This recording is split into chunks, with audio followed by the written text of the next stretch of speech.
The Avengers are a righteous band of heroes that stand against injustice and safeguard humanity. Their actions are lauded by the public, and children strive to imitate their heroes. However, what would happen if these heroes are branded as villains, and corrupted ideology is enforced upon people? This is the latest offering from Marvel and Avengers Twilight, a grim society where the evil Red Skull has taken control and brainwashed people into believing in his evil cause, is what the Avengers Twilight explores, and presents a dark, twisted, Frank Miller-type version of the Earth's mightiest heroes. So let's explore issue number 1 to 5, and settle in this dystopian future. Before we go into our explanation, we have a very small request. If you like our content, please support us by subscribing to our channel.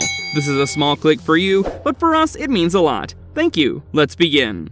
A Perfect World. The story starts with an elderly Steve Rogers, without the super soldier serum, who now lives with his wife Rosa, in a quiet household. He's left his superhero days behind after a crisis dubbed as H-Day. Steve goes out to meet his friend Luke Cage, who is grown old and requires crutches to even walk. They're joined by an old Matt Murdock, who's still fighting the legal battle for people who are unexplainably taken off the streets by the law enforcement. Back at his home, Rogers cooks dinner for Rosa while explaining that though Matt and Luke want him to join the fight against the unfair government, he has left that life long behind. Their chatter is cut short by the announcement on television, and the program announces that while Red Skull was termed as the Nazi villain, he was in fact working from within to take down Hitler's regime, while his name was diminished by the authorities and men like Captain America that came after him. Distraught by seeing the attempt to whitewash the image of Red Skull, Rogers is overwhelmed and decides to do something against it. While Rogers reminisces about the olden days, looking at the picture of Tony Stark, the news shifts to cover the new Avengers that have successfully stopped Hydra's bombing.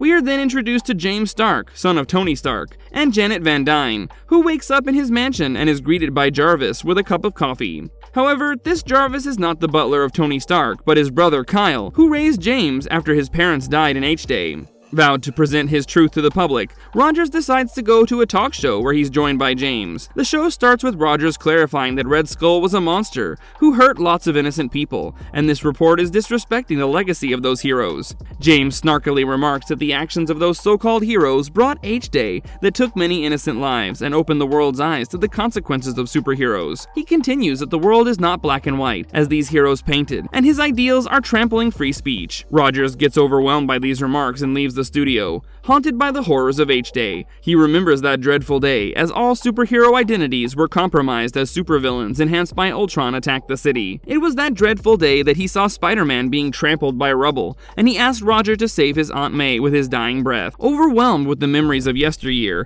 Roger has a panic attack before he's interrupted by the advanced cops laced in Stark technology, which instructs him to go home. On his way home, he spots some kids doing tricks on their skateboards, whilst filming it, which is against the Watcher Act implemented by the government. Soon they're joined by the cops, who confiscate and break the recording, while wrongfully implementing the curfew. As the argument escalates, Rogers witnesses everything from the distance, initially trying to avoid confrontation. He comes to the rescue of the kids. Even without a super serum, he can overpower a couple of cops before being hit on the head, which makes him lose control. As the cops start thrashing Rogers, the kids escape, and as it seems this might be the end for the old man, a couple of mysterious figures appear to his rescue and abduct him with a bag on his head. At the Raft, which was once a prison for supervillains, James enters to meet his assistant scientist, who reminds him not to break the security protocol. James, being the brat he is, snarkily dismisses them before entering a highly secured room. Here, we're introduced to Tony Stark, who is presumed dead. However, this is not completely true. The Tony Stark we remember, but just a mutilated head suspended in midair through technology, which James interacts with to gain expertise for his armor design. Back when Rogers is unmasked, he's greeted by Luke, who informs him that Matt is dead, and he died defending the people that are mysteriously taken off streets, never to be heard from again. The government is covering up all the information so that people are not aware of the truth,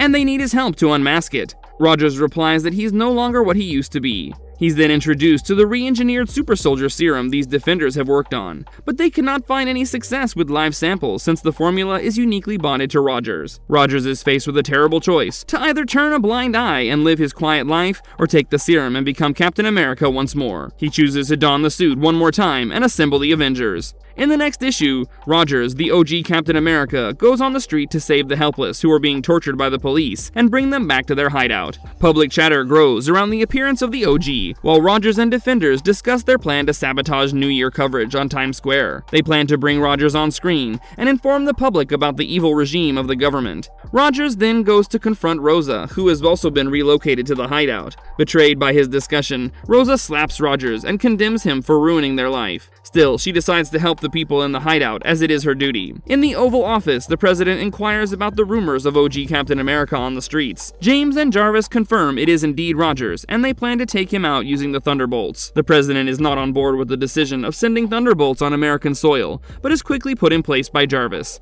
In a total power move, he discloses that he's not just the CEO of Stark Industries, but the CEO of America, and the president is nothing but a pawn for their bidding. When they're introduced to the Thunderbolts, including Ramona and Bullseye, who discuss their orders to take out Steve Rogers, the focus shifts to a woman sending her kids to school. After that, she's sipping coffee, and she's taken aback to see Captain America in her room. This is Kamala Khan, aka Miss Marvel, who Rogers asks to join their fight. Kamala is aghast to see Rogers risking her life by appearing in her house, and asking her to blow the cover that she so painstakingly created for the security of her family. Rogers reminds her that there has been many sightings of an enormous hand, just appearing out of nowhere saving people, which confirms that she's still trying to save people on her own. Rogers departs by saying that if she fights today, her children won't have to fight tomorrow. On New Year's Eve, Times Square is packed with people in celebration. The Defenders try to hack the broadcast signal before they're ambushed by the Thunderbolt cops. As they're trying to stand their ground, they're completely unaware of Bullseye, who has them in her crosshairs.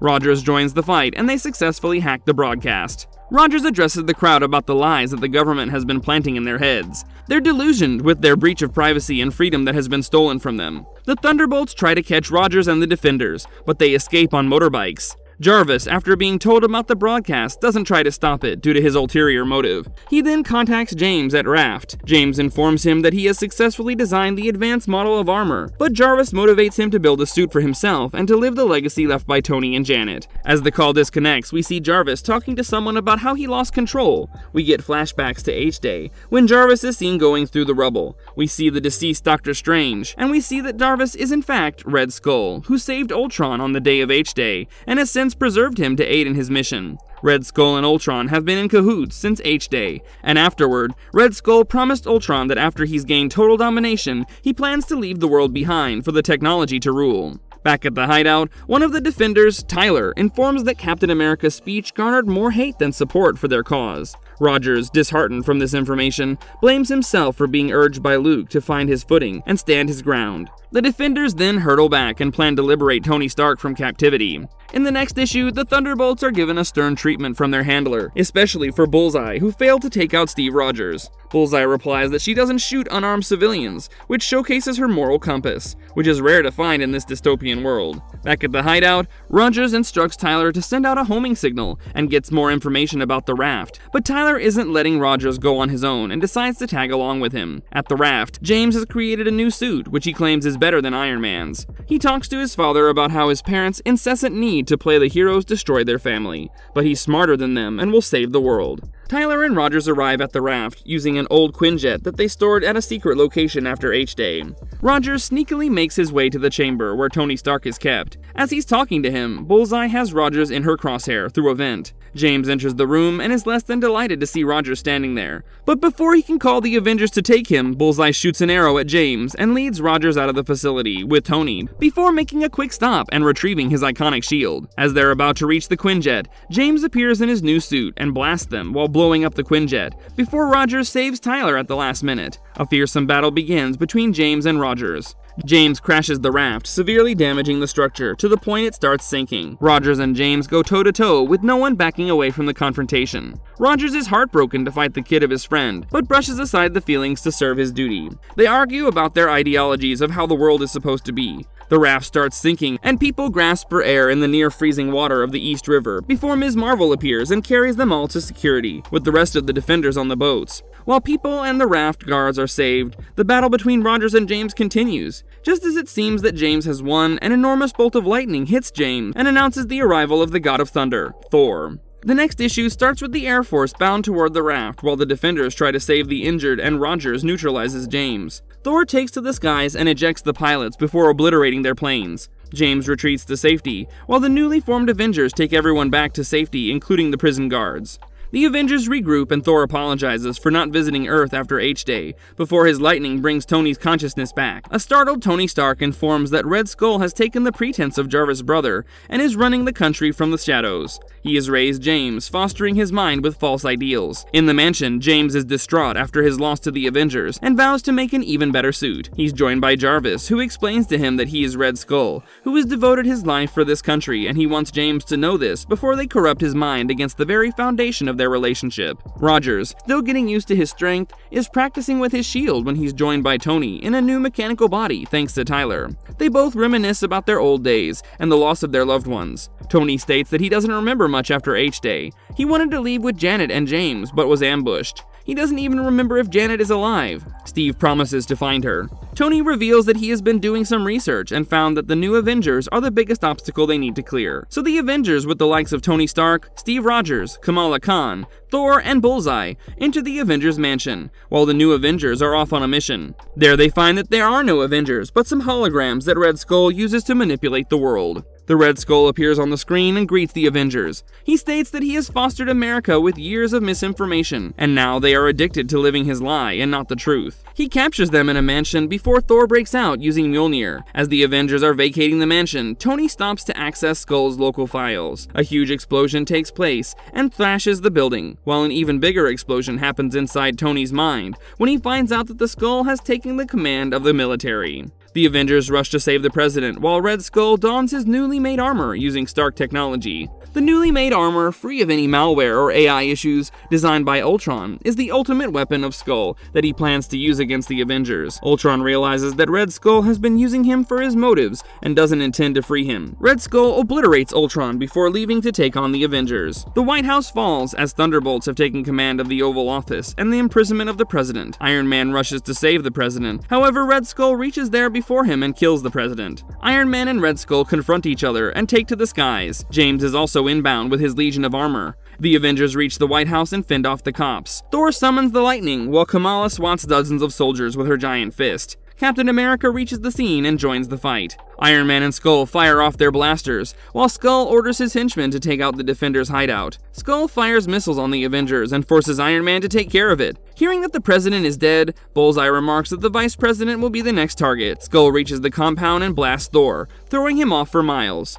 Captain America and Skull come face to face, two rivals from the past reunited in the future. Skull's henchmen inform him that the Defenders' hideout is empty. To their surprise, the Defenders have taken all the people to another location, and march off in great numbers against the oppressors. Captain America takes on dozens of nefarious guards, distraught that these are the same people he vowed to protect, but rigid in his belief that this won't affect his grit. Iron Man, countering the missiles, is joined by an angry James and his Legion, who are on board with Skull's plans to kill millions to save billions. He blames his father for turning his back on the family to pose as a hero, while we see panels of Avengers indulging in the battle for their life, their freedom, and more importantly, the future. But just as he's about to kill what remains of his father, Iron Man thanks him for not changing his designs, as he takes back the control of his Iron Legion from James. Back on the ground, Red Skull continues to beat the combined forces of Thor and Captain America. He states that he's not just another failed experiment of Tony Stark, he's the soul of Red Skull. Unfazed by his sheer strength, Captain America and Thor get up and face him again.